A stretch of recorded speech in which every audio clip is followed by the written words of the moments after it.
Good afternoon, at least to those of you in the Eastern Time Zone, and welcome to this webinar called The Ins and Outs of Adolescent Brain Development. We've had a little bit of a bumpy start with a problem with technology when we were originally supposed to have this, but I'm so glad so many of you were able to join me for this topic today. I've gotten a lot of emails, a lot of questions. This is clearly a topic that's very important to a lot of people, and I hope this will be a valuable next hour or so. I wanted to quickly start by introducing myself and also letting you know a little bit about Better Brains for Babies and why a group called Better Brains for Babies would be hosting a webinar on adolescent brain development. To begin with, my name is Diane Bales. I am an associate professor at the University of Georgia in the Department of Human Development and Family Science. I'm also the co-leader of the initiative in Georgia known as Better Brains for Babies. So teaching people about brain development is a big part of my responsibility. And I'm your host and your speaker today, and I'm excited to be able to share this information with you. I'm also hoping that we'll be able to have some conversation, and then I'll be able to hear from you about your questions, your issues, what you've learned from the adolescents that you know, which I'm sure is a lot. So hopefully this will be able to be at least somewhat of an interactive session. That's always a little more challenging with technology. You are welcome, by the way, to type questions, to share comments in the chat box as we go along. I'll try to pause from time to time if you have questions and answer them, but if I miss your question, I'll be glad to get back to it when we get to the end. I've tried to allow some time for that. I also want to quickly familiarize those of you who don't already know Better Brains for Babies. We are a partnership of different organizations in the state of Georgia who are interested in children and in children's development. Better Brains for Babies has actually been around since about 1998, and as the name suggests, we focus a lot on early brain development, those birth through about age 5 years. I want to pause for a second. I've just seen a comment that someone lost the audio. Can the rest of you hear me? If you can you give me a check mark quickly? Okay.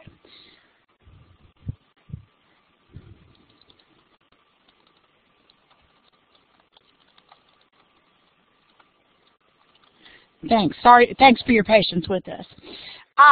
So we do largely focus in Better Brains for Babies on early childhood, but we continue to follow the research as well related to adolescent brain development, adult brain development, what happens to the brain during the aging process. And there's been so much interest in this topic of adolescent brain development that we thought this was a good topic to share and to hold a webinar on. We have also developed a brain development brief on adolescence and adolescent brain development. As we get to the end of the slides here, I'll share a link where you can reference that. For those of you who aren't in Georgia, this brain development brief does focus in part on some policies specific to Georgia, but many of the topics and many of the concerns are very applicable in other states, whether or not your policies are exactly the same as ours. The other thing I want to acknowledge related to Better Brains for Babies is the Georgia Governor's Office for Children and Families. They are the primary source of funding for Better Brains for Babies. And we're very appreciative because without the Governor's Office for Children and Families, we would not have the ability to do things like put on this webinar. So I hope that you will find this useful. I'm going to go ahead and share with you the information about where we're going to go, and then I have a quick pretest I want to ask people to complete. So today we're going to talk a lot about a particular area of brain development, topic of brain development known as executive function. So at the end of the webinar, I hope you'll be able to know what executive function is and give some examples. We're also going to talk about the development of the prefrontal cortex, a particular part of the brain during adolescence. We're going to talk about some behaviors that you commonly see in adolescents that may indicate immature brain development. And then we're going to talk about some strategies adults can use to help adolescents improve those decision-making skills. So before we go on, though, I want to ask you to take just a second to complete a 5-item pretest. And it should have just popped up on your screen, and you should be able to click within what you see on your screen, answer each of these questions, and then just click Done. There is no way for this pretest to link to you, so I will not know what you said, but this gives me a little bit of an idea of what you knew about adolescent brain development before we started. So I'm going to give you just a few seconds to complete that pretest.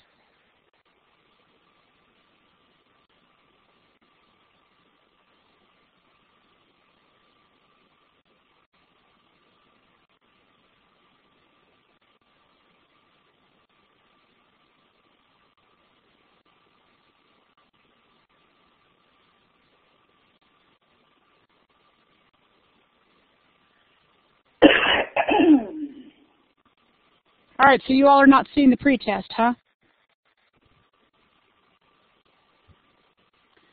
All right, let me paste the link also in the chat box and see if you can access it. Some of you can see it.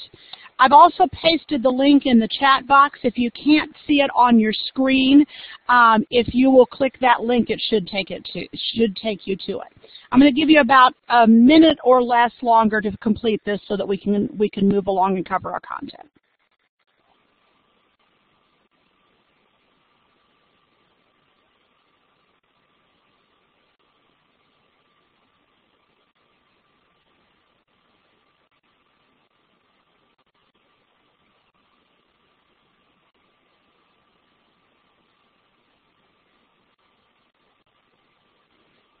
Okay, I hope you had the chance to answer those questions.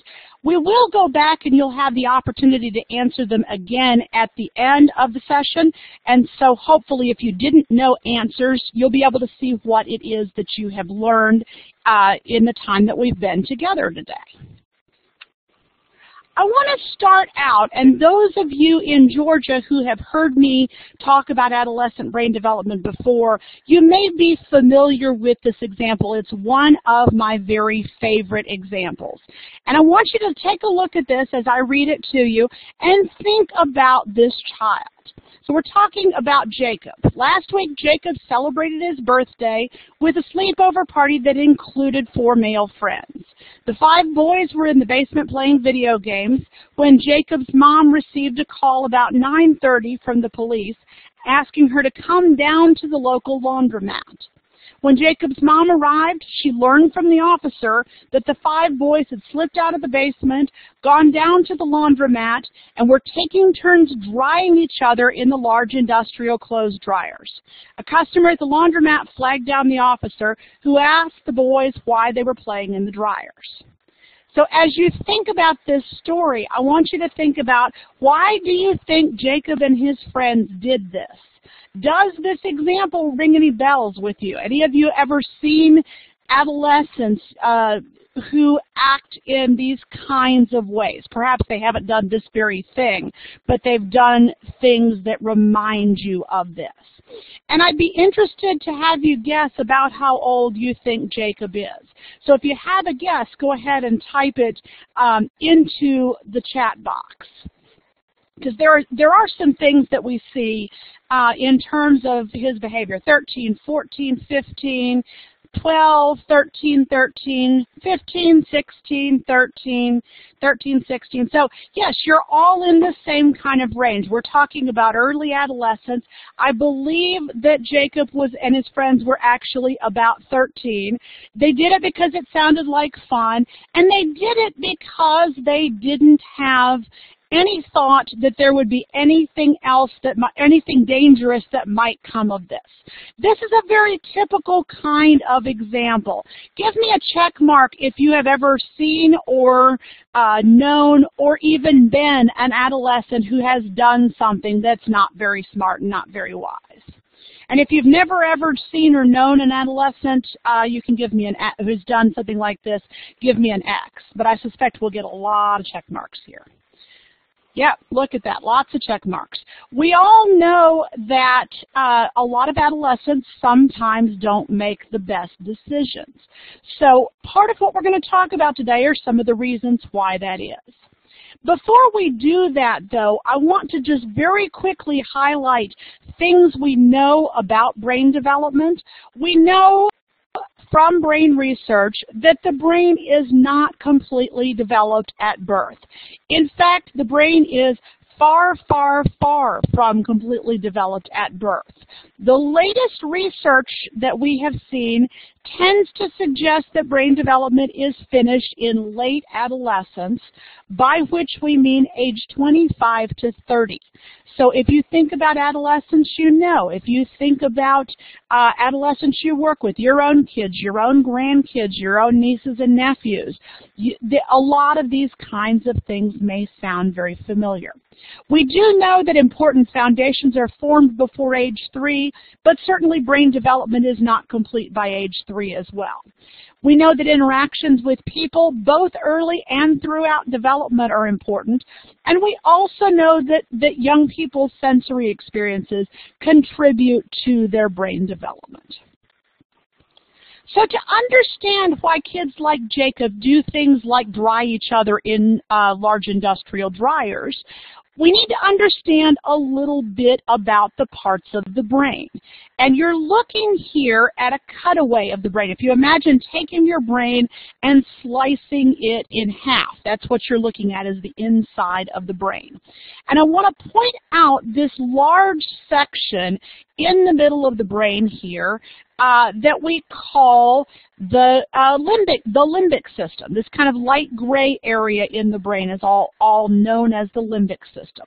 This is the part of the brain that processes and remembers and learns from emotional information. And it is one of the parts of the brain that develops starting very, very early. Even infants and young toddlers have a very active limbic system.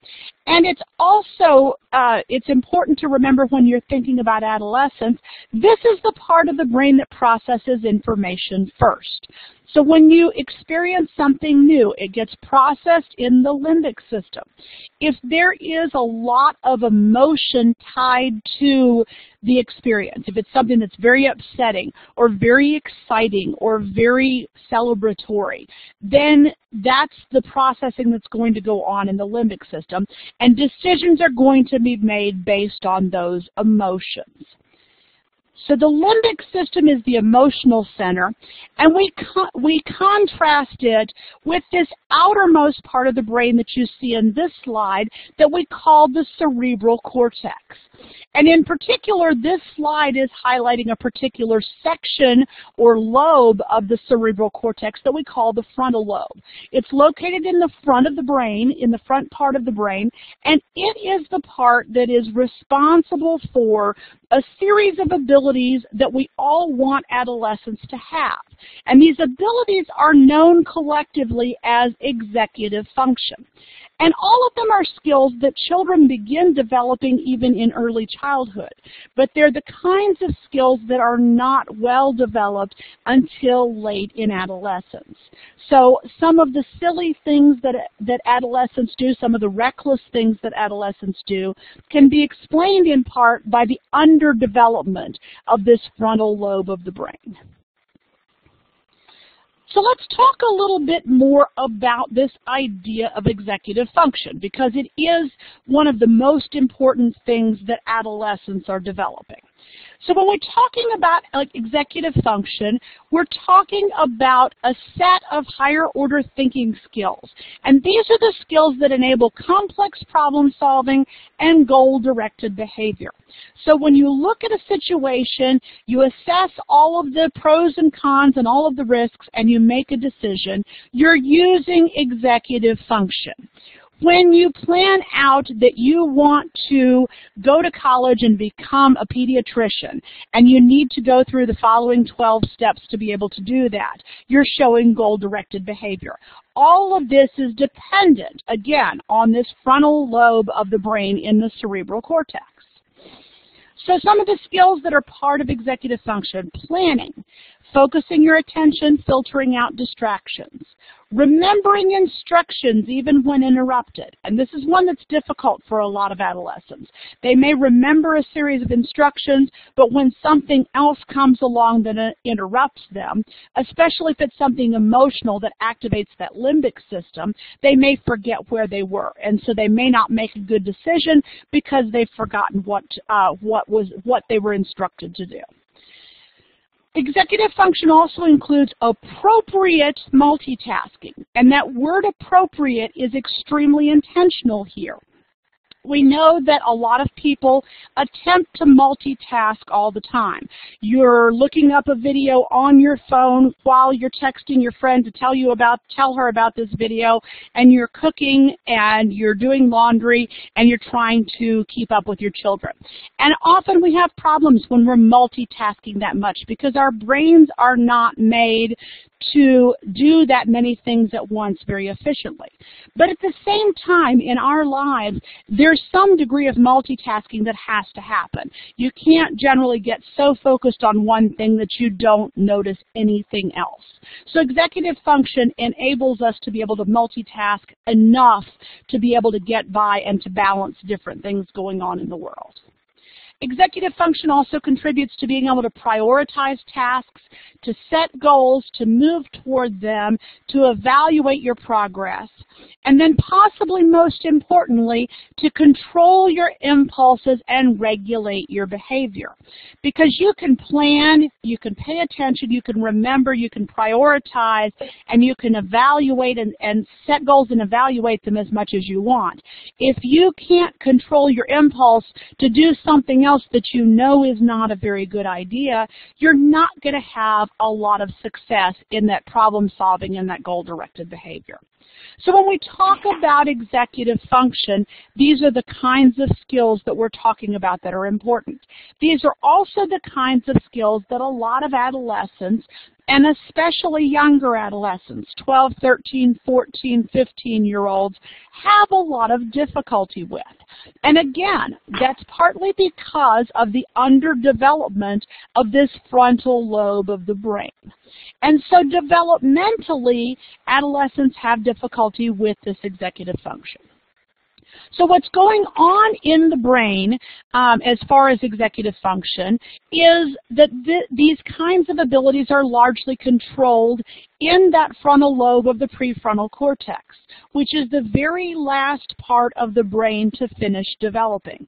And as I mentioned earlier on, this part of the brain is typically not completely finished with development until about age 25 to 30. So a 13 or 14-year-old still has more than 10 additional years of brain development before they're really good at all of these skills. The other thing to know about executive function in the brain is that it depends on 3 different skills working together. We've already talked about self-control, impulse control. That's the inhibitory self-control that you see on this list.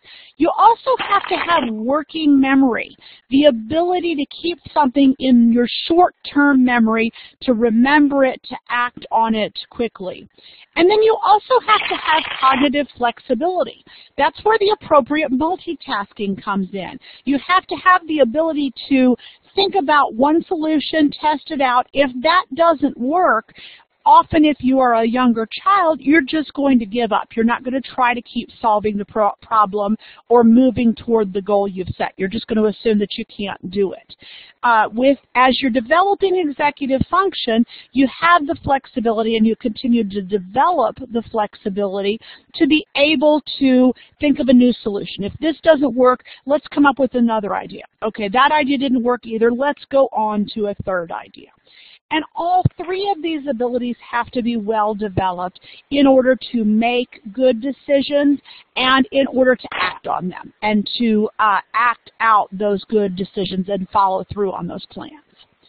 Now, the foundations of executive function begin developing very early. We used to say that young children didn't have any executive function skill. Well, we know that's not true. If you watch a 3 or 4-year-old who has an activity that she really wants to do, that child can be very persistent. She can show some evidence of flexibility. She can even show some appropriate self-control, during that task or while she's trying to reach that goal. But the development of this ability being really smooth and really able to regulate and make sense of these behaviors does not really happen without a lot of practice and some scaffolding. And scaffolding is the term we use in child development to refer to the idea that adults help children and adolescents learn skills. So a teenager does not suddenly wake up one day able to plan out goals, evaluate their progress, move toward them, inhibit other impulses, and so on. It's a developmental process, and adults play some important roles in helping make that progress happen. I see a comment again that there's no sound. Okay, it's back. Fantastic. Are others able to hear me? Can I see a check mark if you can? Great. I always, when in a format like this, it's always kind of hard to tell if people can hear unless you get some feedback. So that's what we're talking about when we talk about executive function. Now let's talk just a little bit about what's happening developmentally that enables this executive function ability to develop.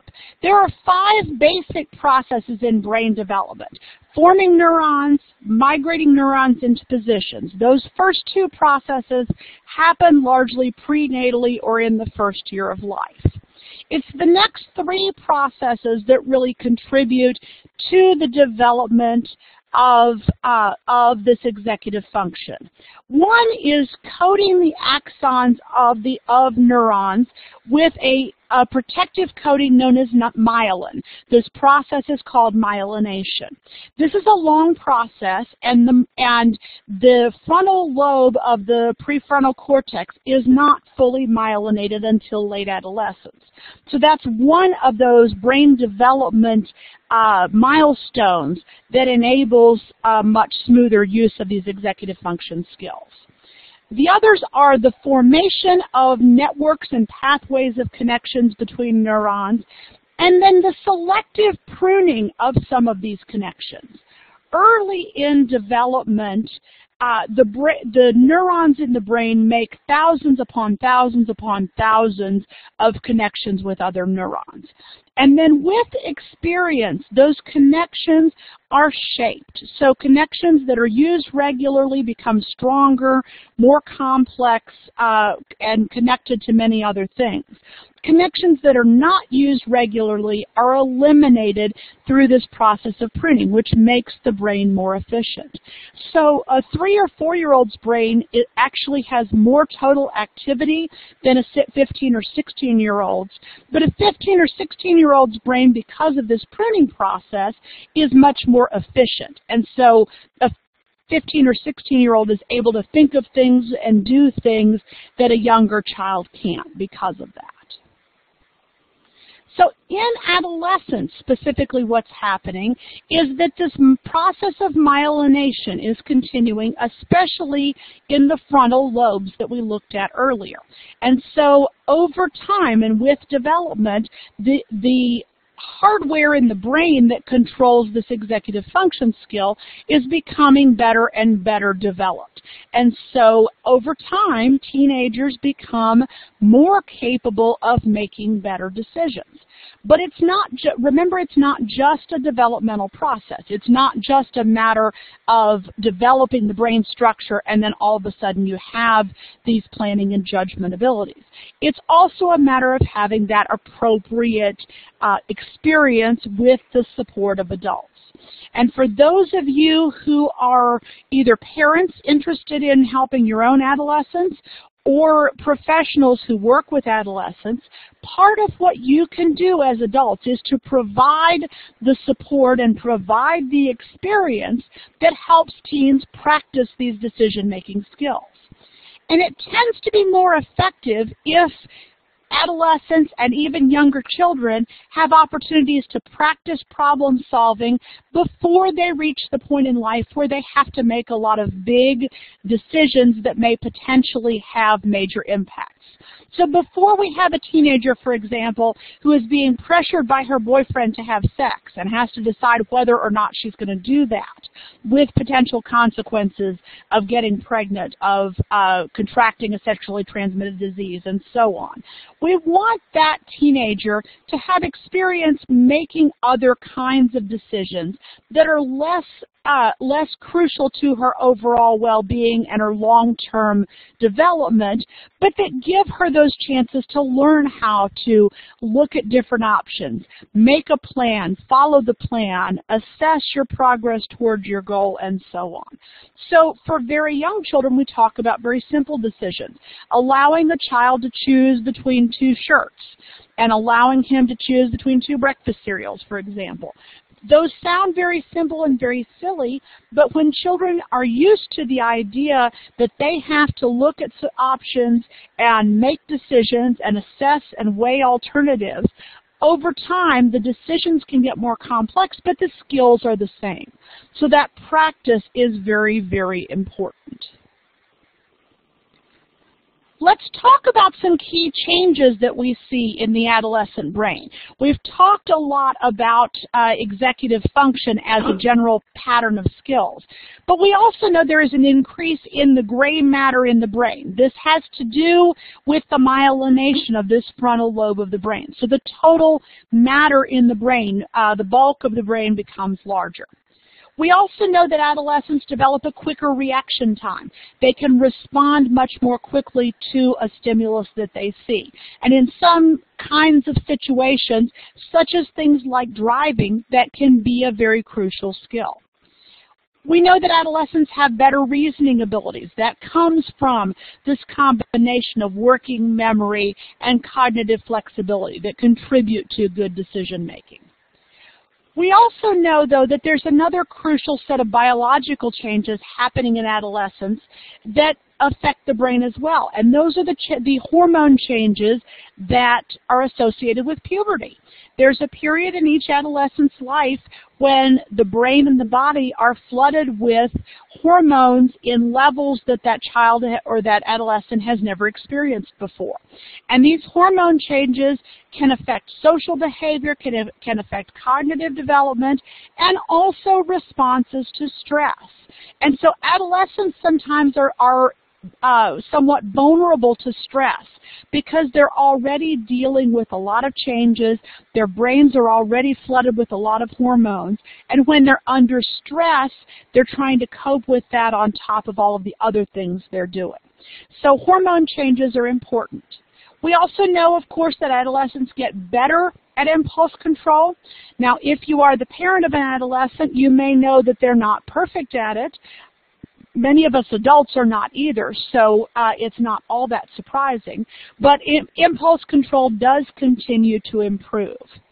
And then we also know that the parts of the brain responsible for emotional responses tend to be better developed in adolescence than the parts responsible for self-control. So in a lot of adolescents, we see the tendency to respond to things based on emotion.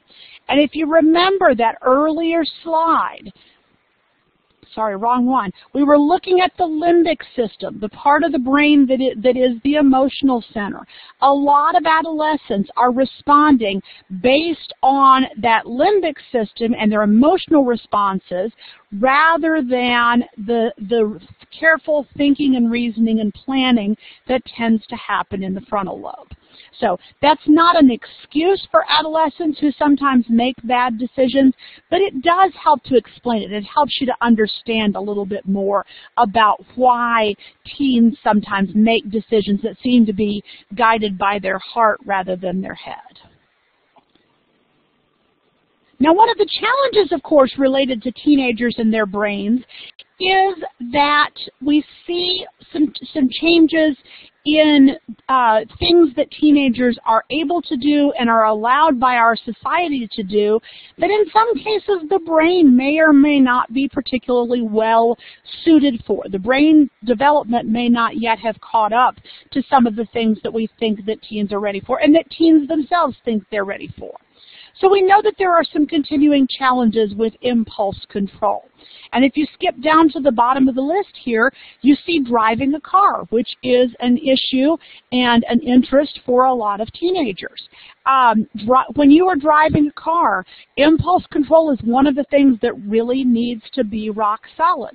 If somebody cuts you off in traffic, the last thing you need to do is to get angry and speed up and try and tailgate them, because you're likely to cause a crash, you're likely to hurt yourself, you're likely to injure them, and so on. So the impulse control can still be a challenge, and it contributes to some of the risk-taking behaviors we see. Drinking alcohol, smoking, using drugs, sexual experimentation are all risk-taking kinds of behaviors that we see in a fair number of adolescents. Now, no adolescent necessarily does all of these things. Some of them may not do any of these things. You also see risk-taking in more socially acceptable ways. We see kids who love to ride roller coasters, kids who want to go to extreme adventure camps or do high ropes courses or zip line or other things like that, skydiving, things like that create that same kind of adrenaline rush that other risk-taking does. So, but that's a big issue with adolescent brains when they still don't have well-developed impulse control. The other big thing that we tend to see in teenagers and teen brains are some biological changes in sleep patterns that contribute in a lot of ways to some of the challenges that we see in teens.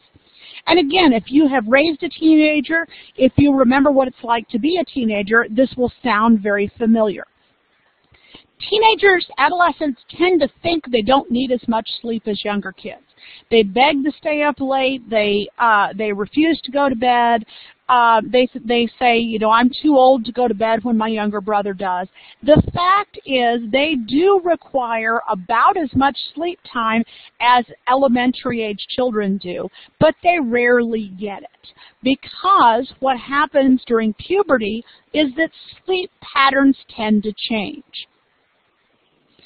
So, based partly on the hormonal changes of puberty, teenagers' sleep patterns tend to shift to later.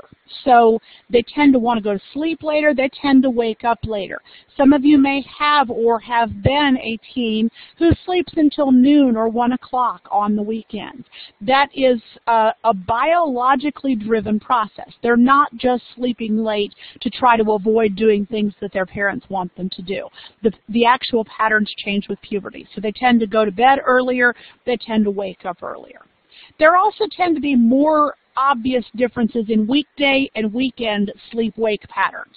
So adolescents sometimes have a less regular pattern, and they tend, because they don't get enough sleep, especially during the week, they tend to try to make up for it by sleeping long and hard during the weekends.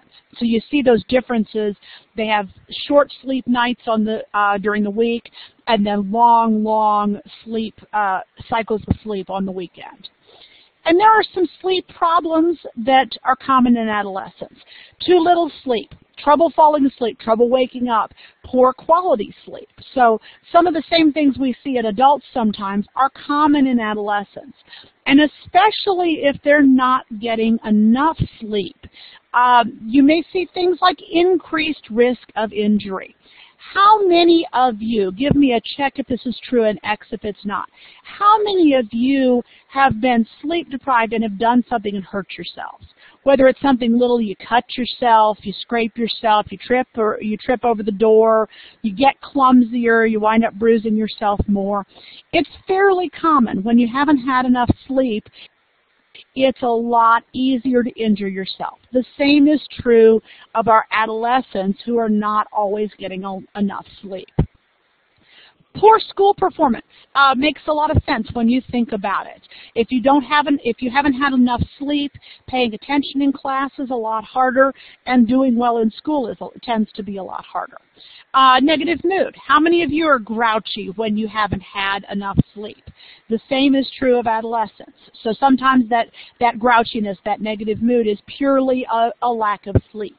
We see this in younger children, and we often say you need a nap. We don't recognize that the same may be very true of adolescents. And then in adolescents who have more access to them, we tend to see sometimes increased stimulant use. So you see teenagers who drink a lot of caffeine.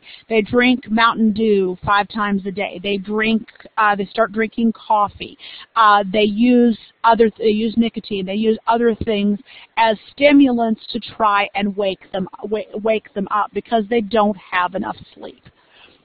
So as you think about teenagers taking risks, keep all of this in mind.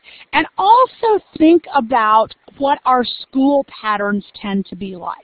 For a lot of adolescents, the normal sleep-wake pattern is something like falling asleep between midnight and 2 a.m. and waking up between 7 and 10 a.m. And so if you think about our typical school schedules, a lot of adolescents are expected to be awake, to be alert, to be paying attention, to be comprehending new information before their brains are ready. And so some things that adults can do, what you can do to help support teens in their need for additional sleep. Structure and encourage regular sleep schedules. That structure helps, that providing the time for sleep. If you are the parent, being the parent and saying you need to go to bed, you need to at least get in bed even if you're not sleepy. And encouraging your teenagers to get enough sleep and trying to make that a habit. In some cases, the problems with not getting enough sleep have to do with busy schedules. And so teenagers go to school, they come home, they go to their after-school job, or they go to a sports practice, they do homework, and they're not getting to bed in time to get up for the next day of school. So adjusting those schedules and encouraging balance in those schedules is important. Creating effective sleep environments, encouraging them to turn off the electronics an hour before bedtime, not having that TV on when you're going to sleep, not texting your friend back 30 seconds before you're going to sleep, and so on, because those things encourage the brain to be awake and active. In terms of some policy decisions, adjusting high school start times has been shown to be very effective. Having elementary schools start earlier and middle and high schools start later so that the younger children who tend to wake up earlier anyway are the ones who are going to school early, and the adolescents who have a harder time waking up in the morning are going to school later. That can help adolescents to be a little more alert. In some cases, placing limits on adolescents working outside the home can be effective. Now, for some families and for some adolescents, that's not a reality because their working is a financial necessity for themselves and for their families. But particularly in cases where the teenagers are working a job to practice responsibility, to be able to talk about their job experiences on their college applications and things like that, limiting the number of hours and limiting the times of day that they're allowed to work can help to encourage them to get more sleep. And then teaching teens about the dangers of drowsy driving. Some of the most recent research that's come out has shown that driving when you are extremely sleep deprived can be just as dangerous as driving when you're intoxicated. So teaching teens, don't get behind the wheel if you haven't had enough sleep and if you're feeling sleepy. And paying attention to those signs of sleep deprivation and pushing adolescents to get more sleep, even if they insist that they don't need it, is one of the crucial things that you can do to help with these judgment and problem-solving behaviors. Let's talk just a little bit about alcohol, and particularly what we know about alcohol in the adolescent brain. We know that some teens do drink alcohol. There probably are some good statistics about numbers and percentages. I was not able to find them quickly for this presentation, but we do know that some teens drink alcohol. And we know that the teen brain processes alcohol differently than the adult brain. For those of you who work with college students, this is also true of college students. Their brains tend to process alcohol differently than the brains of adults. And some of the statistics we've seen, we tend to think that teens are the heavy drinkers. Really, on average, adults tend to drink more alcohol overall than teens do. But when teens drink, they tend to binge drink. So they tend to consume large quantities in short periods of time. And so we know that that can really cause some major impairments in brain functioning. And obviously it makes driving extremely dangerous. It makes any kind of decision-making extremely dangerous. It lowers inhibitions. It does not allow for that thoughtful decision-making. And so there can be some real problems with teens consuming excessive amounts of alcohol. We also know what's possibly more dangerous is that teens who drink alcohol regularly may be causing some long-term impairments in their brain functioning. We're starting to see some evidence that there are some long-term effects of drinking when you're a teenager. Again, because your brain is processing that alcohol differently. And the other thing we worry about related to alcohol in teen brains is the risk of dependence. The risk of alcohol dependence among people who drink tends to be higher when you start drinking younger. So teens are at higher risk than those who did not drink until they were adults. And it also tends to be higher in binge drinkers. And teens, when they drink, are more likely than adults to binge drink, although certainly some adults binge drink as well. So teens who drink during adolescence may be placing themselves at risk. So as you work with adolescents, helping them to understand the risks of alcohol, we know that in adolescence, just saying, just say no, just don't drink, is not likely to be effective because adolescents are influenced as much by their peers and their friends as they are by messages from adults. But you can help your teens to start to understand some of this. There are some real risks to drinking that could cause some long-term impairments in your brain. And that may be enough for some teens to understand and to really start to assess those risks. Let's also talk just a little bit about driving.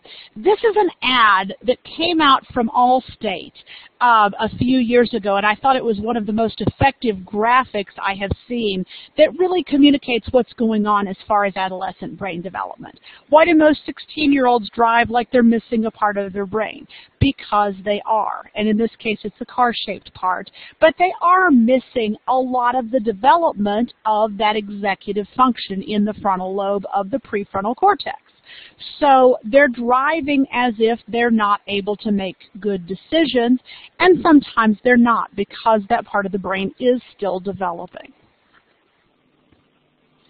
We know that driving carries with it risks, and especially for teen drivers. Motor vehicle crashes are the leading cause of death for 15 to 20-year-olds, and so that is a risk as far as adolescent health and well-being. Teens tend to take more risks when driving than older drivers do. If you've ever tried to get insurance on a teen driver, you know that the insurance rates tend to be higher. Now, insurance rates are set based on statistical risk, but statistically we know that the risk of adolescent drivers having an accident are higher because they tend to take more risks. We also know that risk-taking is higher when other teens are in the car with an adolescent. They tend to show off for each other. They tend to dare each other to do things that are risky. And so risk-taking tends to be higher when other teens are in the car. We also know that driving, like many complex skills, requires time and experience. So new drivers, no matter how old they are, need time to build up the experiences that will enable them to really assess risks, to look ahead, to make good decisions, and so on when they're driving. And so many states have responded to the knowledge that that part of the adolescent's brain that helps with decision making is not well developed with graduated driver licensing programs.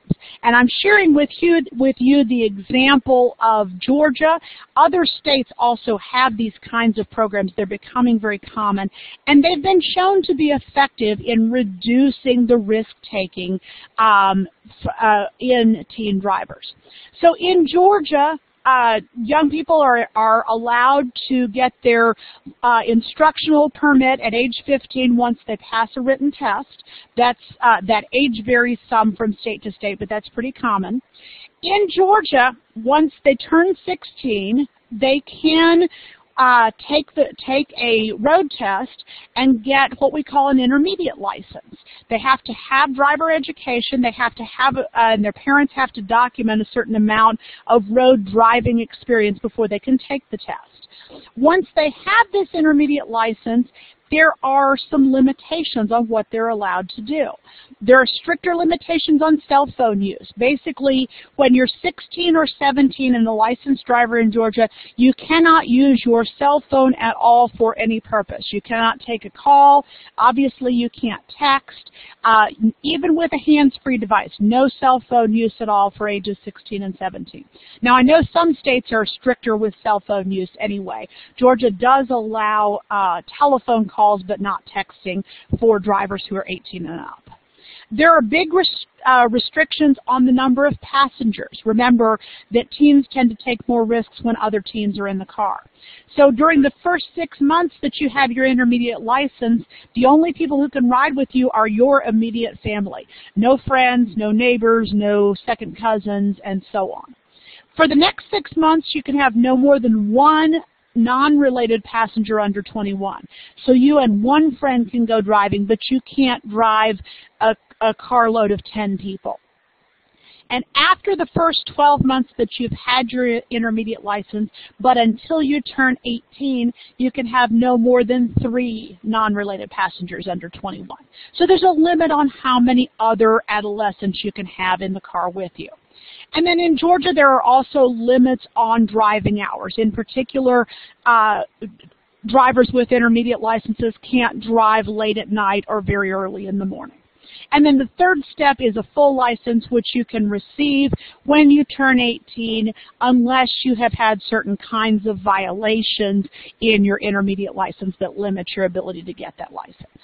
And as I said, if you're not from Georgia, check into these kinds of programs in your state as well. Many states have put these graduated licensing programs in place. And they do tend to be effective in limiting some of the behaviors that lead to teens not making very wise decisions as far as driving. So we've talked about some specifics of what's happening in terms of brain development. We've talked about some specific places where we see risk-taking and some measures that have been taken or can be taken to limit that.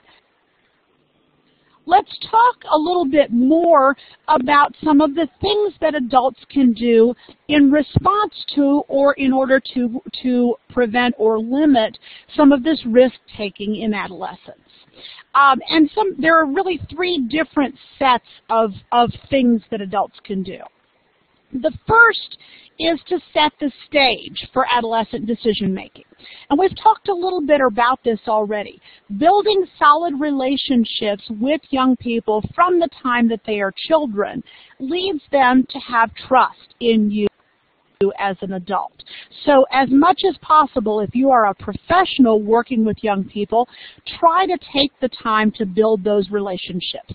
Let them know that you care about them. Let them know that you're there for them. Provide those opportunities for independence and decision making. And as I said before, you need to start before adolescence. If a child is never allowed to make a decision, to do something independently, when that child reaches age 13 or 15 or 16, he's not going to automatically know how to make good decisions. So building in those opportunities for independence and decision making and not rescuing kids when they don't make the best decisions is also important. Now, if a child's about to make a decision that's going to threaten their life or threaten their health in a very dangerous way, you want to stop them. You obviously don't want a child to learn not to run out in front of a car by letting him get hit a few times. That's not safe. But in other ways, you can let a child learn to take responsibility for taking his lunch to school by not bringing him his lunch when he forgets it. If he's hungry one day or has to borrow money from a friend, he's going to be more likely to remember the next day. Some other things you can do to set the stage for good decision making: maintain open communication and really truly listen. Sit down face to face with the young person, whether it's an elementary child, whether it's an adolescent, and really pay attention. Turn off the phone. Put your phone away. Don't be reading your emails. Don't be trying to cook dinner. Listen, respond, and actually let that child know that you care through that. And then we talk a lot related to adolescence about being an askable adult, meaning that you let young people know if they have questions, if they have concerns, if they're trying to figure something out and they want your help, you are glad to talk with them. We talk about this a lot related to sexuality education, that adults should be askable. Now, the risk in being askable is if you tell kids they can ask you anything, they just might. So you need to be comfortable with fielding questions, helping them deal with things, and letting them know sometimes that you don't know the answer, but you can help them to find it. Kids who know that they have an adult they can count on tend to turn to that adult more as they're making decisions than kids who feel like the adults around them don't really listen or don't really care. So setting the stage for good decision-making, beginning in early childhood, but continuing clear through adolescence. Having appropriate expectations. Any of you who know adolescents know this is important. Set limits, and for adolescents especially, explain them. The because I said so answer for why do I have to do this does not work well with adolescents. They tend to have more reasoning power, they often have more autonomy, and they're less likely to just believe you because you're an authority figure. So give them a good reason. Why can't you be out driving at 2 a.m.? Because there's nothing good that's going to happen. There are a lot more dangerous things that could happen, and so on. So explain the limits, explain the rules. Be specific about what is appropriate behavior. We tend to, with both younger children and adolescents, get into the pattern of telling them, don't do this, don't do this, don't do this, don't do this. Help them to understand what is appropriate behavior in particular situations. And don't shy away from talking about some of those risky situations. Talking about, if you are the parent, talking about what is appropriate and inappropriate sexual behavior. Communicating those family values. If you are a professional working with an adolescent, you can't communicate that your values about what's right and wrong necessarily, but you can certainly let them know things that are outside the boundaries that are truly inappropriate behavior. And then create safety plans. We know that teens will take risks sometimes. So before they go to the party and drink too much alcohol, talk about what happens if. What do you do if you find yourself in this situation? It's always okay to call me and I'll come get you. And I won't give you a lecture right then. I will just come get you. Those safety plans, some adults shy away from doing this with teens because they think it gives them ideas. The teens already have the ideas, and knowing that there is a plan will make it more likely that they don't do something even more risky like drink and drive because they can't come up with a way to get out of the situation that they've found themselves in. So creating those plans and doing that with the adolescent, not just doing it yourself and telling them, but having them help you figure it out. You know, telling them, I hope that you don't ever drink too much alcohol when you're at a party. But if you find that you do, or if you find that the person you went with has drunk too much and shouldn't drive, please call me and I'll come get you. Those kinds of plans. And then responding appropriately to risk-taking is also important. Following through on those safety plans. If you have promised not to give your son a lecture, if he calls you to pick him up at a party because he's been drinking, don't give him the lecture. Now, you may choose to give him the lecture some other time when he's sober and it's time to talk about that behavior, but follow through. Be there when you're available or when you say you will. Or if you're not available, be sure there is somebody else who is. Within appropriate limits, use the consequences of decision-making as teaching opportunities. Let teens learn from their mistakes in appropriate ways. Again, having a teen learn about the dangers of drunk driving by trying it a few times is not an appropriate way and not an appropriate teaching opportunity. But letting a teen learn the risks of posting negative comments about their friend on social media and having their friend get angry rather than trying to stop them from doing things sometimes can be effective. Now again, you've got to monitor these things because especially in today's world where teens are very connected, it can be easy to do something that becomes very dangerous or becomes criminal very quickly and very unintentionally. But so in the small cases where they're doing something dumb, but it's not criminal, it's not going to risk their life, it's not going to risk somebody else, avoiding rescuing them, letting them learn from the consequences. If you mouth off to your teacher, you're going to be in detention. Don't go yell at the teacher for putting your child in detention. Let your child learn the consequence of acting that way to a teacher, for example. Continue to provide support, letting your teen know that sometimes you may not approve of the behavior, but you certainly still approve of him or her is important. And then, of course, being patient and recognizing that the brain is still developing. And that is never an excuse. When I talk to adolescents about their brain development, I tell them it's never an excuse, but sometimes it does provide an explanation and helps you to understand a little bit better why sometimes adolescents do the things they do and take the risks that they do.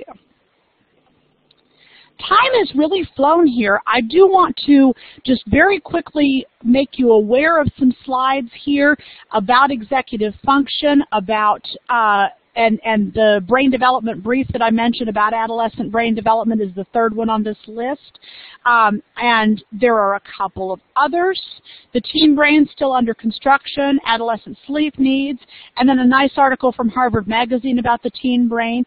If you are interested in seeing these slides and seeing these links, I see, thank you, Martha, for putting this in the chat box. Send me a message at info@bbbgeorgia.org, and I will be glad to send you copies of these slides with this information in it. I want to wrap up by sharing a quote from my very favorite neuroscientist. He's actually a medical doctor and a child trauma researcher, but this is a great call to action related to adolescent brain development as well. Society cannot continue to ignore the laws of biology. The more we learn about early and adolescent brain development, the more responsibility we have to act on that knowledge. So I hope you will take what you have learned today and act on it. Talk with your adolescents, set up plans, help them to understand what's going on, help them to learn how to make good decisions and to practice those skills over time. I want to share this slide and one more time acknowledge the Governor's Office for Children and Families for their funding that makes this possible. If you have not ever been to the Better Brains for Babies website, bbbgeorgia.org is the website, and you are welcome to go there and find more information or send an email to info@bbbgeorgia.org. That email actually does come to me, and I will be glad to share information.